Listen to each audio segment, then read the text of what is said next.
Hello everyone, thanks for listening to the past 8 short talk that I gave over SoundCloud. I hope you have learned something. Now someone asked me to continue because they found it very useful. Thank you, Sharon. So I'm going to speak on a topic which most Buddhists like, and it is about precepts. Many a time people like to take precepts and Buddhist precepts in that sense, whether it's 8 precepts, 10 precepts, 5 precepts, or various types of precepts. So what is actually precepts? A lot of people will remember the 5 precepts as no killing, no stealing, no sexual misconduct, no lying, and no intoxication. So, exactly what then is this precept all about? A lot of people say, oh, you can't do this, you can't do that, and you can't, it make Buddhism sound as if it's very restrictive. And people are, quite afraid of taking precepts because they don't know, oh, what happened if I break a precept? What may happen if I didn't do what? And then what am I supposed to do if I didn't say I'm going to do what I'm supposed to do? Who's going to punish me? Am I creating bad karma? So all these thoughts comes into the mind the minute people talks about precepts. And it became very confusing. So confusing that sometimes people just don't want to take the precepts. And they are afraid because in their life they have so much activities, and sometimes they're not aware and so afraid that they make a promise and break a promise. I think the concept of precepts is not just a promise. It's not so much as who do you promise to. Will the Buddha punish you if you break your precepts? Will the monk punish you, or will the teacher punish you? The reason why we take precepts as Buddhists is to allow us to reduce our own suffering. Now, if we kill somebody, if we steal, if we conduct sexual misconduct, if we lie, or if we take drugs, who do we actually harm in the end? Definitely others, and most ultimately ourselves. And again, these precepts are not for the purpose of others. It is meant for our own self. And very importantly, these precepts actually allow us to be constantly reminded that we can be better, and we can know what is right and what is wrong and what is not supposed to do. For example, a lot of people start to go into the detail and discuss, oh, I should not be killing. So what is killing? Killing, is it I cannot kill a mosquito, or I cannot kill a cockroach, I cannot kill a human being? Well, most people will say that, you cannot kill a human being because it's illegal in the first place. But what about cockroaches? What about ants? What about by mistake we kill something or an animal? I don't know how people define life. So does a plant has a life? Is the plant alive or dead? So when you eat a vegetable or you pluck the vegetable and the plant die, are you killing the plant? Or is that a sin?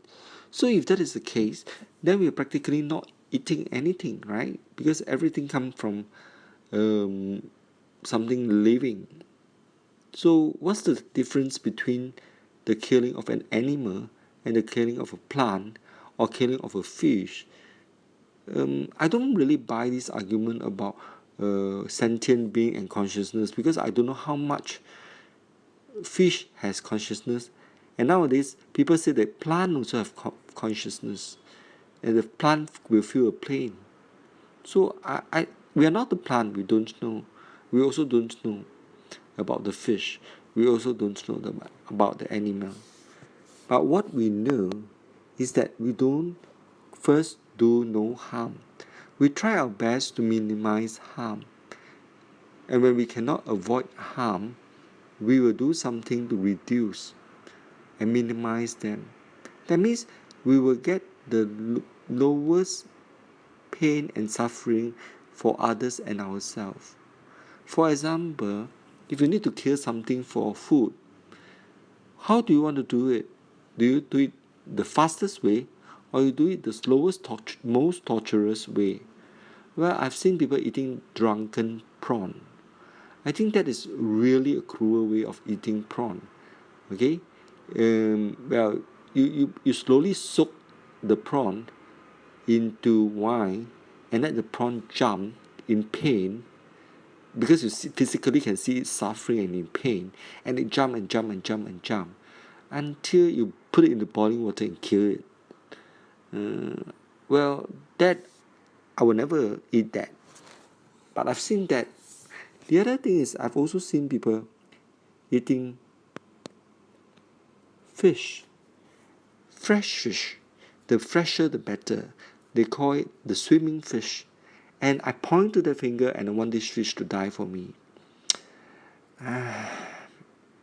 Well, I don't know how much nutrition value it is compared to a fish that's already dead. I would rather take, if I ever eat meat, I think the least possible harm of killing the animal would be the best way to eat. And the way it is being killed is important. I think, of course, we can say, oh, then thou shalt not kill, but there are circumstances where you can't. You can't avoid eating meat. If you need the meat as a source of your nutrition, or you're in a place where there's no stuff to eat, no vegetable to eat in a high mountain, and you only have meat, you gotta eat meat. So if you are going out with people and everybody else eat meat, and then if you want to mix with the people, it's not for your greed, but there's not much of a choice of food. Then are you going to be that particular and starve yourself to death? So I think at the end of the day, it's about what you can do and what you cannot do, and who is going to judge. So there goes precepts. So my idea of precepts is simple.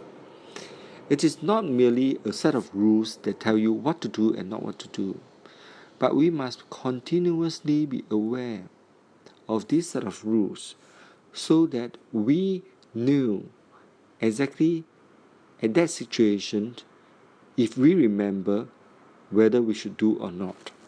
Like for example, before we kill any animal, if we are fully aware of the precepts, we will think twice.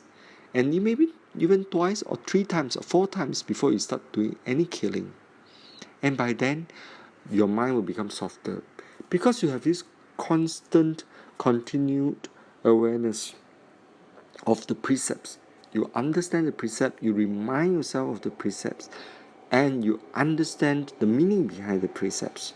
So you really do an effort, make an effort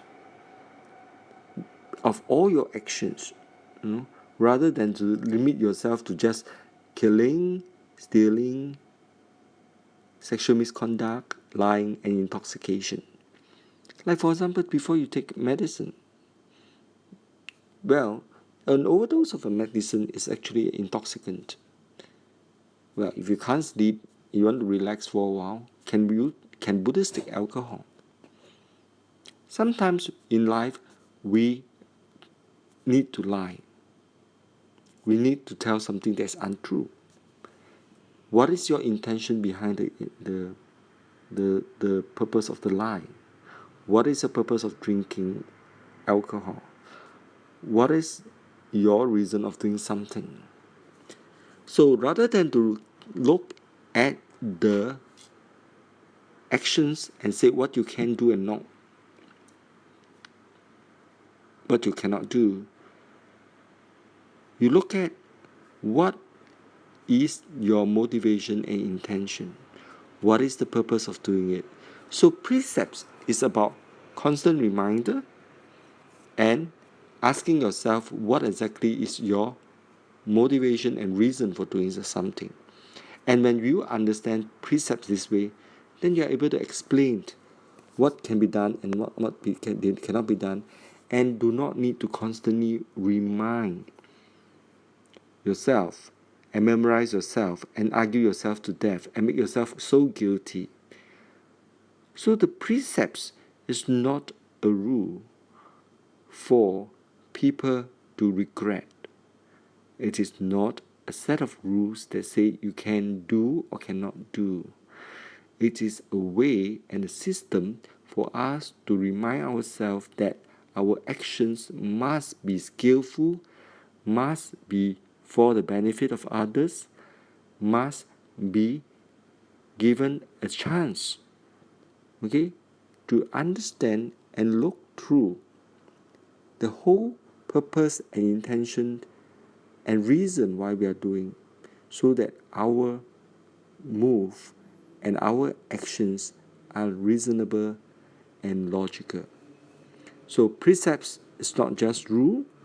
Precepts are a situation where we are made aware, and we can apply the concept of precepts in every single action that we do.